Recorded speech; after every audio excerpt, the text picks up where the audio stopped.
Oh shit, wrong screen.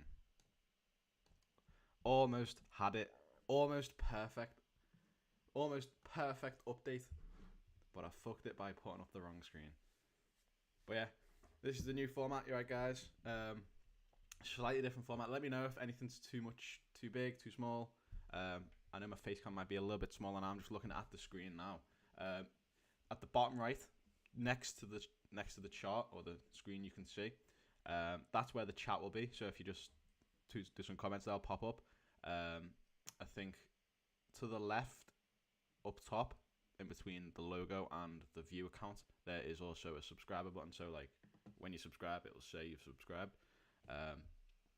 But yeah, I've just decided to do this to make it a little bit cleaner, a little bit nicer, rather than just having like my face cam across like half the screen. So yeah, and I've adjusted the mic as well. I've found a bunch of settings on the back of them.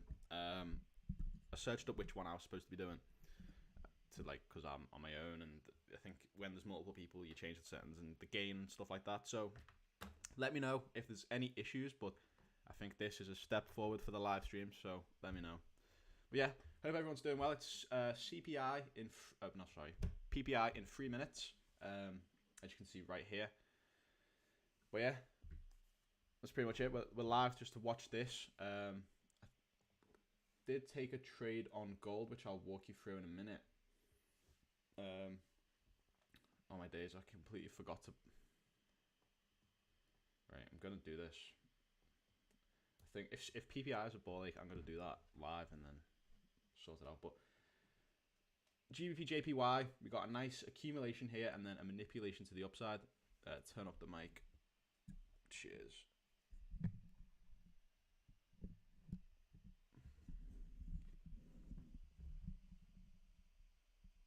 Right, don't want to turn it up too much. I turned it up before and it started squeaking, like, because I was monitoring it, and it started like...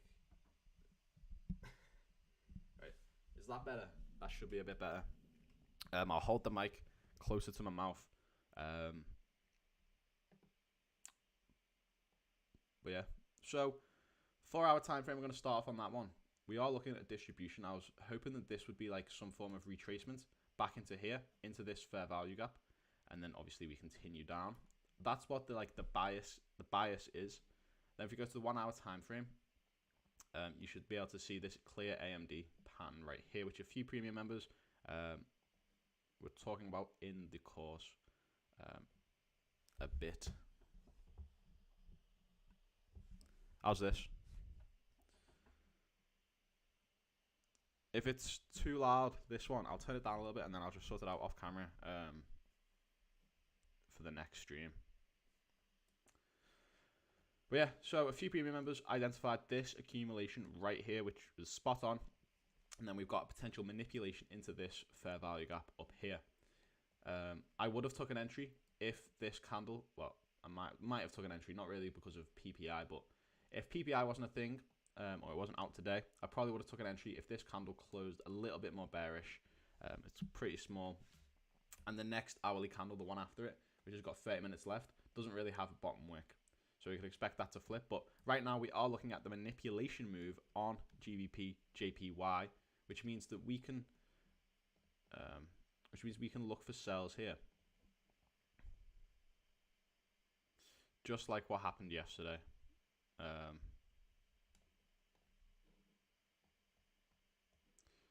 Just like this move down, which happened yesterday. But to be fair, we did kind of just consolidate after that. Didn't really do anything. Now we've had a nice retracement up to here. We're looking to flip and then continue down. Potentially coming to the bottom of this accumulation range. I think that's pretty much the analysis. Oh, it's out, isn't it? Oh shit, PPI's out. Fuck, I was slacking there. Can't lie. My bad. I can't see the time on my monitor for some reason up here. There we are. See, better than expected. Oh wait, no, it's not out yet. The other stuff was though. So if this is green, it's good. It means it's bullish for the currency pair. If it's black, it means it's basically exactly what they forecast. So it's no good, no bad. And and PPI was bad. Let's see what price wants to do. Now, technically, like technical analysis says we're going to be going down, but the fundamental analysis might be doing something else here. We'll have to see how this goes. We'll have to see if it picks a direction. If it starts moving up, then, you know, this is probably distribution. If it starts moving down, we can catch a sell, potentially. But yeah, whilst that's going on, I'm going to just walk you through the gold trade. So, gold. I think a couple people in the premium were talking about this. That was a few days ago. But we had a nice accumulation here, which lasted, you know, quite a few days. Then we manipulated to the downside into this fair value gap here. Yep. Then we formed a nice candlestick pattern right here, which is where I got in. And then obviously I took a buy position, and honestly, I had my TP up here.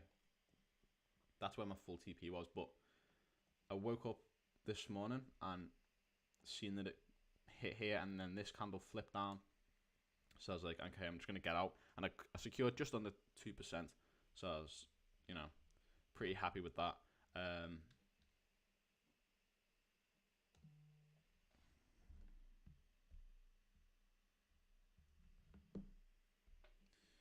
But yeah, so that's that trade. Obviously, I was looking at taking that up to here, but yeah, it pretty simple, you know. We accumulate, manipulate to the downside, and distribute to the upside. Now, as I said today, earlier this morning, I'm not really going to be taking any trades today. I'm like, unless we can see a perfect setup, like we could be getting here on GJ, depending on what direction PPI wants to go. We'll see what happens, but if we get a grade A setup, I might take it, but it'll be just half risk. I'm not trying to end the week bad after this week.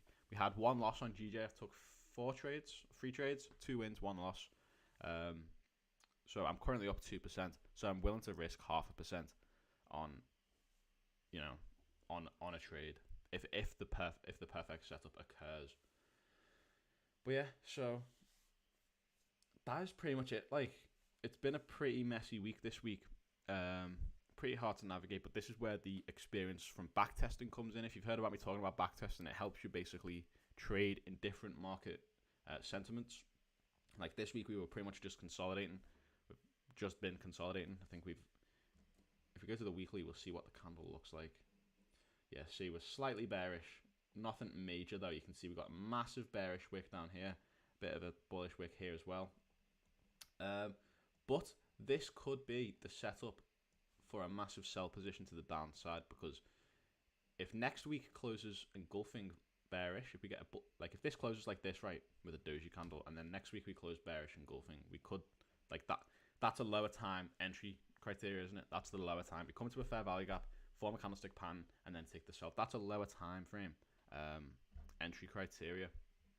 So, you know, we'll see how that goes, but that would obviously be next week.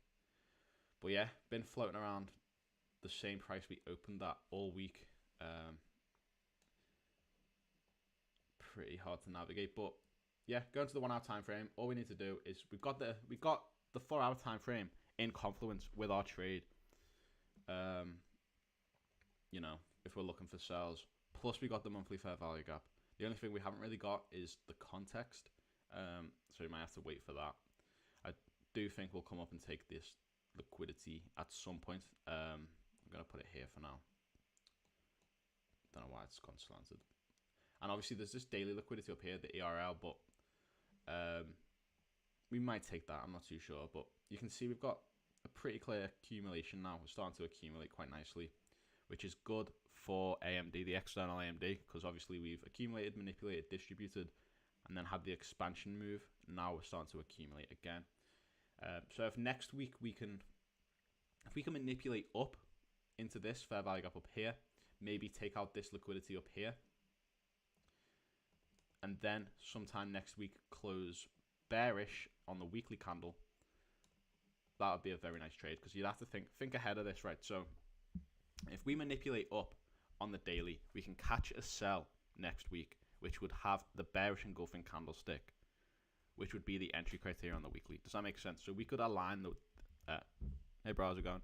We could align the daily with the weekly, and also have the 4 hour and 1 hour in confluence as well. But we could align those two time frames together. If we manipulate to the upside and then come back down and close all the way down here in the daily distribution, that would be the bearish engulfing candle on the weekly time frame, which we were just talking about, which would be the entry criteria for a longer trade. So if we get a nice accumulation manipulation to the upside on the daily time frame, we could really look at taking sales right down to the bottom of this range, the ERL over here, and that would be pretty clean. Obviously, we'd have to be careful of the imbalances on the way down. But yo, how's it going? But yeah, you know, we'd have to wait and see. But that's a good expectation to have. It's good to expect that. It's better than a manipulation to the downside, because then obviously that's a bit more bullish. But if we finish accumulating on the daily, manipulate to the upside sometime early next week, up to here maybe, or maybe even just up into the premium zone of this fair value gap. We'll see how that goes. Up here would be nice because there's a liquidity and also a fair value gap here. If we manipulate up to that, then come all the way down, that would be a bearish engulfing candlestick on the weekly time frame. And if we have a bearish engulfing candlestick now, pretend this candle closes like this, we have a nice evening star candlestick pattern respecting the monthly fair value gap, which is like the perfect setup for us. Obviously, there's not really much going on the weekly for AMD, but that's our entry criteria. So that'll be a nice trade if we catch that next week.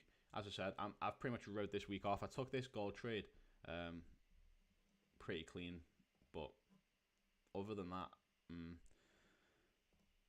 don't really want to be taking anything else unless we get a perfect setup. And as I said, we don't have the context here to take the trade. If we took the 4 hour, if we took this up here and then come down, maybe, but then we've inverted this fair value gap, and then it starts to get a little bit messy. So it's just easy to just stay away. It's a Friday, unless we get the perfect setup, I'm not going to be trading. And if we do get the perfect setup, I'm only going to be risking 0.5%.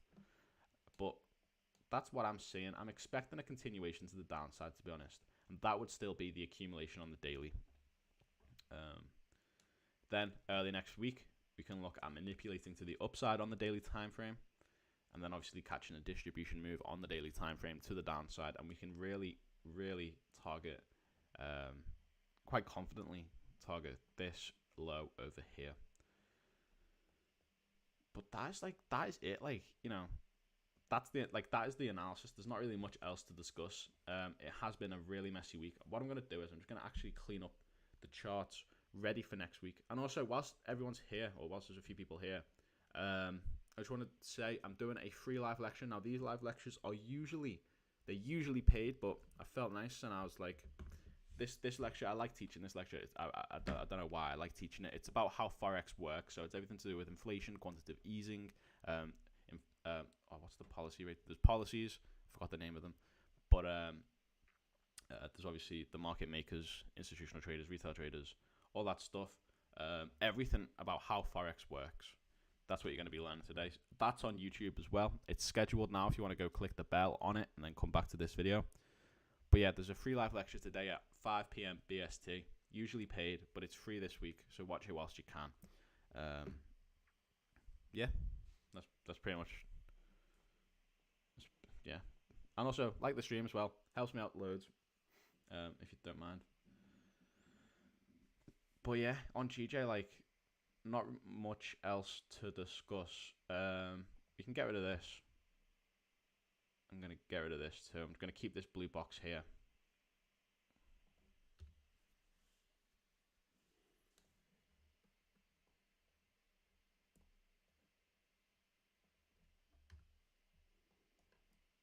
Does seem to be pushing up.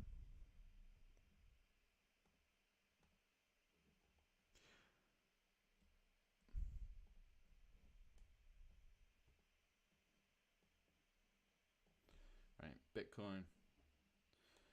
Bitcoin, the trade I took the other day would have hit full TP, which is very annoying. So there's an issue. Even though we won the trade, there's an error there. You know, I could have held a little bit longer.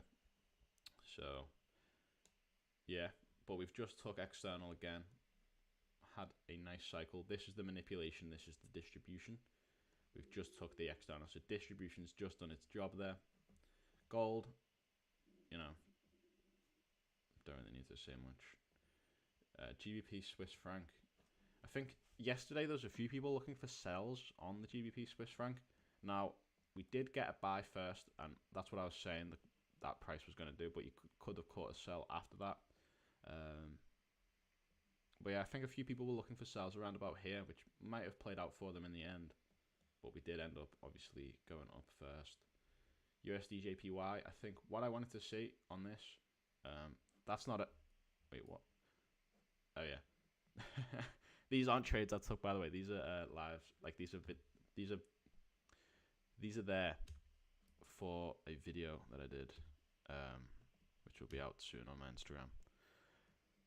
I didn't just randomly take a bunch of trades and not tell anyone. But yeah, on USD JPY, I was looking for a manipulation to the downside into the discount and then a distribution to the upside, but it doesn't seem like we got that. We did end up taking this liquidity though, which is what I was targeting. I can get rid of all this now, I guess. But yeah, like, that is pretty much it. It's a pretty short stream. Like, there's not much else to discuss. Like, I've gone over everything. I've gone over my analysis on GJ. I've gone over my gold trade. You know, not much else to talk about. Make sure you join the free live lecture today at 5 p.m. BST. You're going to be learning exactly how Forex works, which is very important to know if you want to succeed in trading. It helps wrap you. It's not necessarily you're going to be learning cool tips and tricks on how to win more trades and be cool and a millionaire. It's going to be about how Forex works and your perspective and what you should be doing in Forex, that kind of thing. And the thing is that the reason it's so important to understand it is not because it's like a multi-million-dollar trick, that day in the life of a gambling millionaire. It's basically just, if you can understand how Forex works, it makes it easier to become profitable because you're wrapping your head around something. Like, think about this, right? Let's say a surgeon, right? A surgeon goes to university, doctor, surgeon goes to university, and they just learn how to perform surgery. They just learn how to take out a heart. They don't learn any context or anything. They just learn how to cut a heart in half, take out the bad parts, and put good part in. They may know how to actually do it, but they don't actually understand what they're doing. Does that make sense? It's like a teach a man to fish kind of thing. I guess that's more applies to signals, but that's why you need to understand how Forex works, because it makes you it allows you to wrap your head around it, which makes it simplified, which makes it easier to understand, easy to get profitable, and you just know exactly where you are, rather than being in this like grey area of like trading where you don't really know what you're doing. You're just kind of doing this strategy. It's good to understand it too. It's quite fun. Like, it's quite fun to learn. I like teaching it. So make sure you're there 5 p.m. on my YouTube channel. It's already scheduled. If you want to go check it out, just click the bell on it and you should be good to go. But yeah, pretty poo streams this week. Pretty poo streams this week. You know, price action's just been a bitch. Like, not really much going on. But yeah, that's pretty much it. Like, nothing else to share. On Monday, I will be going live again at 2:30 p.m. BST, back to normal. Just for this news, I just went live a little bit earlier because I knew I wasn't going to be trading and I wanted something to talk about. But yeah, 2:30 p.m. BST, back to normal on Monday. 5 p.m. BST, free live lecture. The only free live lecture that they'll be that there will be for a while anyway, on my YouTube channel, 5 p.m. BST. And that is pretty much everything. I got nothing else to share. So yeah, guys, take care. Have a good rest of your day, and I'll see you guys for the live lecture in a couple hours. All right.